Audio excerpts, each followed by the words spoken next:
Just called Little by Little.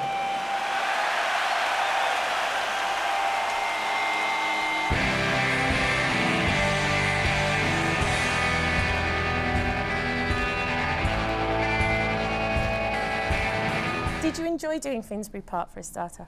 Yeah, I loved it. Yeah, it was good. Really, really good. It should have been a bit more nervous than a bit more nerve-wracking than it was, because they were really important gigs, but we didn't realise that till the Monday morning after. Why were they so important for you? We don't like to piss about, you know what I mean? We like to do the big gigs, you know, because it defines us as a band. And playing after all them groups, every band on that bill was amazing, do you know what I mean? To go on after them and the reaction that we got. And it just don't matter now, little by little. You can do flashy videos and do amazing marketing campaigns, but you can almost entice people to buy your records, right?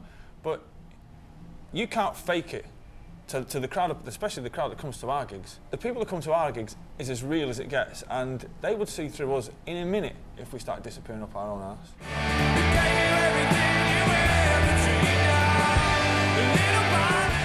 It was just, you know, again, that'll define our year, do you know what I mean, with them gigs, and we keep doing them once every 2 or 3 years. So. The gigs have always been received well. The gigs have always been great. The albums never get received well, I don't think. No. I don't think. They've always been slagged off. I do remember Morning Glory getting universally panned in England. You know, The Enemy gave it 6 out of 10, and funnily enough, The Enemy, they've written that big book about us. Have you seen it in the Yeah, paper? I've seen it. Well, they've rewritten all the reviews for the albums. Have you noticed that? Have they? Yeah. Where we get 9s and stuff like that. 9 out of 10 for BA now, you know, so they sort of like rewrite it to, you know, to readdress the back. I mean, nobody's ever liked our music anyway, apart from the people that buy it. But anyway, yeah, the gigs, I don't think we've ever done really, I think we've not done any really bad gigs. No. Well, there was a unique one the second night at Wembley, we'd have to say, wouldn't you? That was great, mate. Well, I didn't say it was bad, I said it was unique. It should have been exactly where I was stood, and it was fucking having it. If the new album hadn't been so well received, would you have called it a down? Who was it well received by, though? It's only well received by the fans and that. Well, the critics say it's rubbish and we should pack it in. Heathen Chemistry? Everyone I read said it was I've got loads and loads of different people have written it up, and it's got a really good write-up. Can I just put some... We're signing a new record deal this time next year. Are you? So let's get this straight. We ain't going anywhere. So there'll be another 6 albums.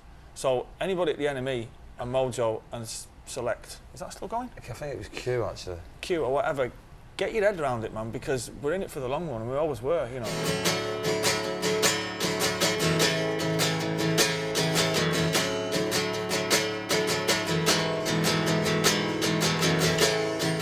I haven't been to... You've taught me fuck all. I've taught you how to play guitar. Have you, fuck?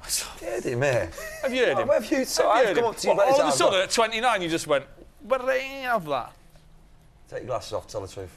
I'm telling you, take your glasses off. No, because I'm not lying. I'm not lying either. He's never taught me anything. I've gone over to him, I've gone... I think the proof's in the pudding. Like I think once they heard the songs, it was like, you know... Yeah, I don't think so, mate. You're a liar there. That's a liar. Well, that's how I see it.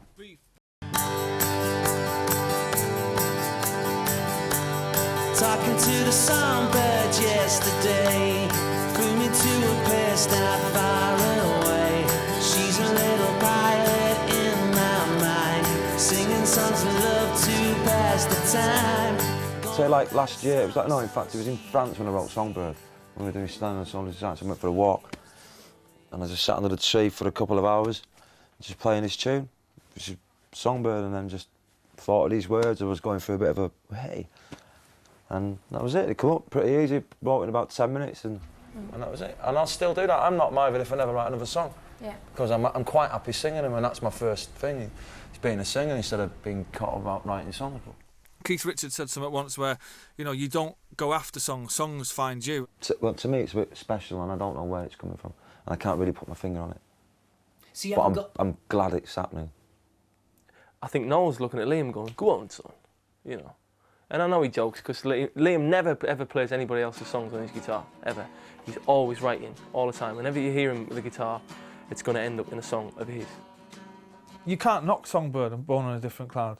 You could probably say Better Man, you know, it starts and it finishes, it doesn't really say much. That's fine, but I'll tell you what, man, when you see 40,000 people dancing to it, you'll change your mind. But you can't fucking knock Songbird, you know, you can't. It's great, because, you know, you'll show him a new chord, or you'll go, well, that, if you put that finger there, that'll get you right. He's like, all right, great, and he's off over the field, like, literally. and he'll come back with a song with it, you know. And we just go, how do you want it to sound? And he's going, I want it to sound like that. I want it to sound like John Lennon. I want it to sound like fucking Elvis. I want it to sound like blah, blah. And that's it. I won't go in there and go, you know, like fucking, you know, I'm not scared of, you know, my influences, you know what I mean? The fuck, I wear them on my sleeve, you know what I mean? the song that we're doing, whoever's written it, this is the way I see it anyway. This is my story, and I'm sticking to this for the next 18 months. It's If we write look in the mirror and go, you're the man. If any of us write a fucking song, Noel comes and hogs it and fucking makes it his own. No. Basically, he goes, I'll have a bit of that, and the fucking cracks the whip and sells the What happens that's is, what Go happens. put your uniform on. What happens is, He'll spin you this yarn where he goes, well, if fucking one of them write a song, then, like, they're responsible for who mixed it. and the reason me saying he's going to be the best songwriter in the next 5 years in England is me just putting pressure on him. Hoping he'll have a breakdown or something, you know, he'll fucking crumble under the pressure and give up writing songs. The bastard. I'm never going to write, like, an album of fucking songs. I'm never going to be a guy who goes, oh, I've wrote 40 songs. I'll probably write about 20, and I reckon that'll be me done. But there'll be 20 important ones. I think Songbird is amazing just because it's really, really simple, and I love it. I think Born on a Different Cloud is, I don't think he wrote it. I think he's lying. I think somebody else wrote it. I don't think when he played it to me, I was like, fucking hell, you know. And his lyrics are mega. Well, I'd played some of the demos to me mates anyway, you know, and especially Born on a Different Cloud, that was the one that just completely jumped out, and they were all going, God, you know, and obviously it's so Lennon, so I was going, man, yeah, well, we dig into it, and I feel we did, and it's like, I don't know whether Liam's told you, but we call it like, you know, a Scouse Odyssey.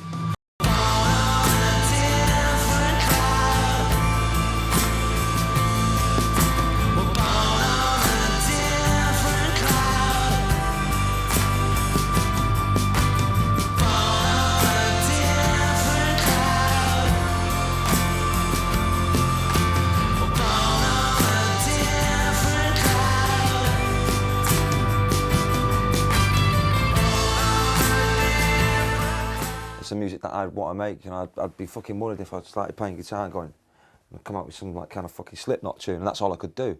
And I go, ugh, you know what I mean? It's, when I pick the guitar up, it's like fucking, I just play these things, and it sounds great to me, and I think that's cool. Do you ever do solo stuff? I don't know, I'd prefer him, I'd prefer to be involved with him anyway, and the rest of the... See, he loves you, really. No, he does. No, but I often... time, doesn't he? I often you know why, don't you? I often Why? think... Doesn't fucking make his records good. That would be our records. It makes don't good. They're not my records, are they? Are they? No, they're not You're the mine. one who gets paid for them. Put it on, don't you? If I got fucking paid all the money, how come you're the one dressed like a fucking boy band, eh? Fuck. Liam's just he's a born star, you know. He'll sit down and play piano in his own little weird way, and you know he's getting there, man. He's a good songwriter. Twat. There was a point where we were doing this fucking session in the Olympic, and one of his tunes. It's fucking fun, man. And I'd gone off somewhere and come back to see these mic'd up a fucking Hoover, you know, going all fucking beat band on everybody. You know the tune like, I want you, want you so bad. You know, at the end it goes, do, and it goes, shh. What the fuck's that? It sounds like as if some missus has walked in with a fucking Hoover going, excuse me, George, lift your feet up. John, feet up, and all that. It sounded like a fucking Hoover, and I went, well, let's get the Hoover out. So we got Henry the Hoover out, and then fucking mic'd it up. And it was fucking great. It was like a fucking plane taking off. So Noel's walking up the fucking thing, and someone's gone, and he's going, what do you do? They're going, fucking, check it out, man. They're in there fucking kicking the Hoover, going, come on, to the Hoover. Great. Yeah. And then we took it off. Yeah, the thing is, it was like, you know, it sounded fucking rubbish. But no, it sounded, going, sounded great in the music, right? But once the music ended, all you heard was he was going.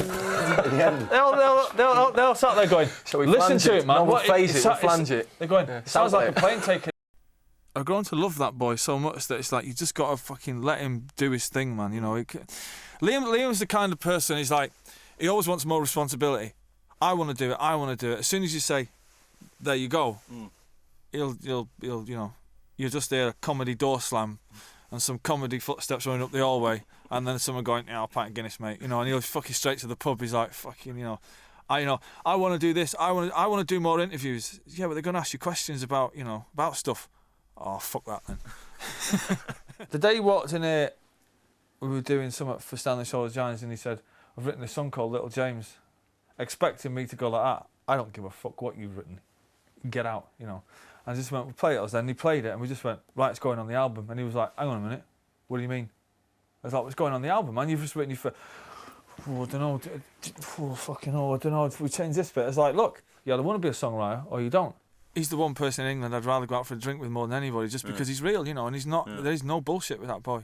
You know, what you see is what you get. It's as simple as that. And people go on about his image being, you know, he plays up to it and all that, but he's been like that since I've known him, really. You know, he's just a lippy, loudmouth, funny as fuck. Yeah. You know, it's like, did you watch that Pop Stars Behaving Badly last night on Sky One? No. I mean, it was just hilarious. There's some of Liam's finest moments. Oh, I've had a right old ball, even when I've had even when it's been rubbish and a nightmare, I just want to go like that. It's been great, you know what I mean? And the thing is, no matter how good it's been for us, for you, it's been twice as good. Because if it wasn't for us, believe you me, the British music scene would have died a fucking long time ago. Because if you look back to 1994, all the bands, everybody that's putting records out now that was putting records out before 1994, they were shit before we come along. If we done one thing, it was we moved the goalposts and we said, listen here, mate, number 23 in the charts and playing Oxford Zodiac Club ain't fucking good enough anymore. It's now number 1s and number 2s, and it's going to America and giving it some. And we dragged the British music, we dragged the English guitar music out of the gutter. And it's as simple as that. And you might not like the music, and you know, you might think we're a pair of arrogant fuckers or what have you, but you know, you still love it.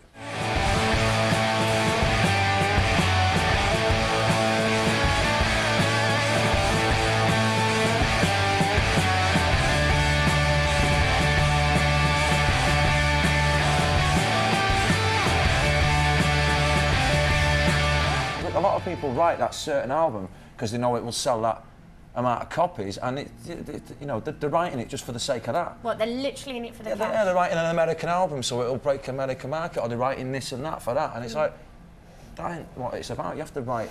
Oh, you sound quite surprised that people would be in it just for the money, Kat. Well, from what you said about being a songwriter and I'm having different. to feel some... But are you well, I can safely say that we're probably as real as it gets, you know, but I find it quite amazing that you would sit there and think, well, God, do you think people are really in it for the money? Of course they are. Well, you think it just runs like any other business? Of course it does. Yeah. What do you think about bands like S Club Juniors? Mega.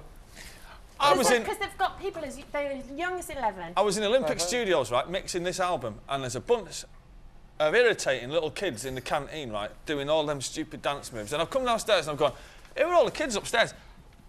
I'm in a band with 5 people. The other 4 all went, oh, that's S Club Juniors. How did you fucking know that? Oh, well, you know, they're on telly, aren't they? So I was like, hang on a minute, when did you lot change? What do you know, did I miss a meeting here or something?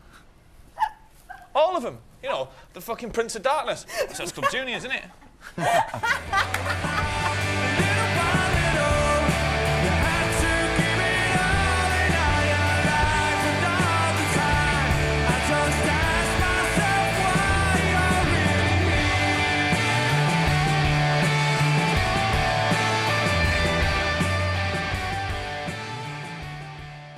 Can I have more Uber in my monitors?